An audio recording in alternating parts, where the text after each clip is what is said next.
GitFlow, you have probably heard of it, but do you really know how it works?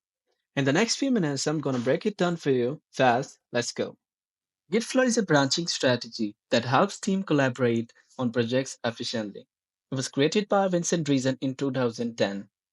It is perfect for projects with a strict release cycle. But is it right for you? Let's find it out. GitFlow has two main branches you always have. Main, this is your production ready code. It should always be deployable. Develop branch. This is where all the magic happens. It is the integration branch where features come together before release. Everything else is just temporary. Now, Kitflow introduces three sporting branches to keep things organized. Feature branches. For working on new features, that branch out from develop and merge back when ready. That does mean when you want to work on a new feature, you create a new branch out of develop branch, complete the feature, and when it's ready, you merge the code back to the develop branch. Release branches. When you're prepping for a release, you branch out from develop, stabilize the code, and merge it into both main and develop when done. Hotfix branches found a bug in the production. Now, what to do? A hotfix branch comes from main, fix the issue, and merge it back to both main and develop. Let's see it in action. I have a GitHub repository with a front end project. It has two branches, main and develop. The landing page looks like that. Now, if you want to add another section underneath the wire chooser section, maybe a destination section, how will you do it? For this one, we'll open the code editor and create another branch from the develop branch, and we'll name it feature/destination.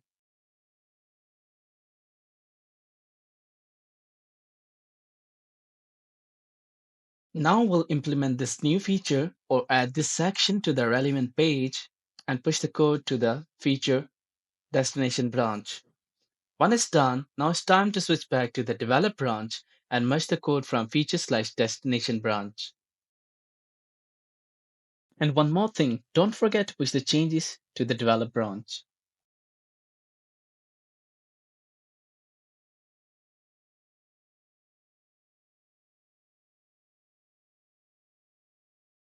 Now that you're happy with the changes and want to release this version, open your code editor and create a new branch from develop branch. We'll name it release/1.0. Now make sure the code inside release/1.0 is stable, and when done, push all the changes to release branch. Now that we are happy with the release branch code and we want to roll out the changes to the production side, what will we do? We'll switch to the main branch and merge the code from the release branch to the main branch and push the changes to the main branch. And now we'll also have to merge the changes into the develop branch as well.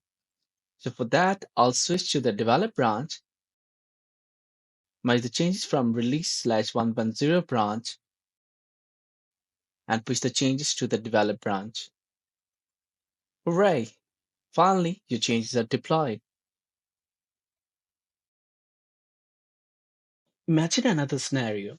Your site is live and you notice a typo in the spelling of login in the navbar. What will you do now? We'll handle this with a hotfix. First, we'll switch to the main branch and create a new branch from the main branch.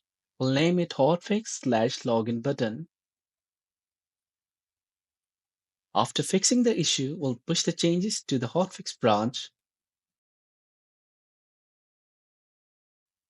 Once the fix is complete, we'll switch back to the main branch and merge the hotfix branch into it, and then push the changes to the main branch. Next, we'll do the same for the develop branch. We'll merge the hotfix branch into the develop branch and push the changes to the develop branch. Brilliant. Now you have solid understanding of how to use GitFlow. Let's talk about the pros and cons of GitFlow. GitFlow is great for structured teams, but it's not perfect for everyone. It is also ideal for CI/CD pipelines and versioning, but it also has the downsides. Can be overkill for fast-moving teams. Lots of merge can slow things down. So, should you use GitFlow? If you're handling quite big projects with multiple releases, the answer is definitely yes. But if you're in a fast moving startup, maybe stick to something simpler. I hope you found this helpful. I'll catch you in the next one.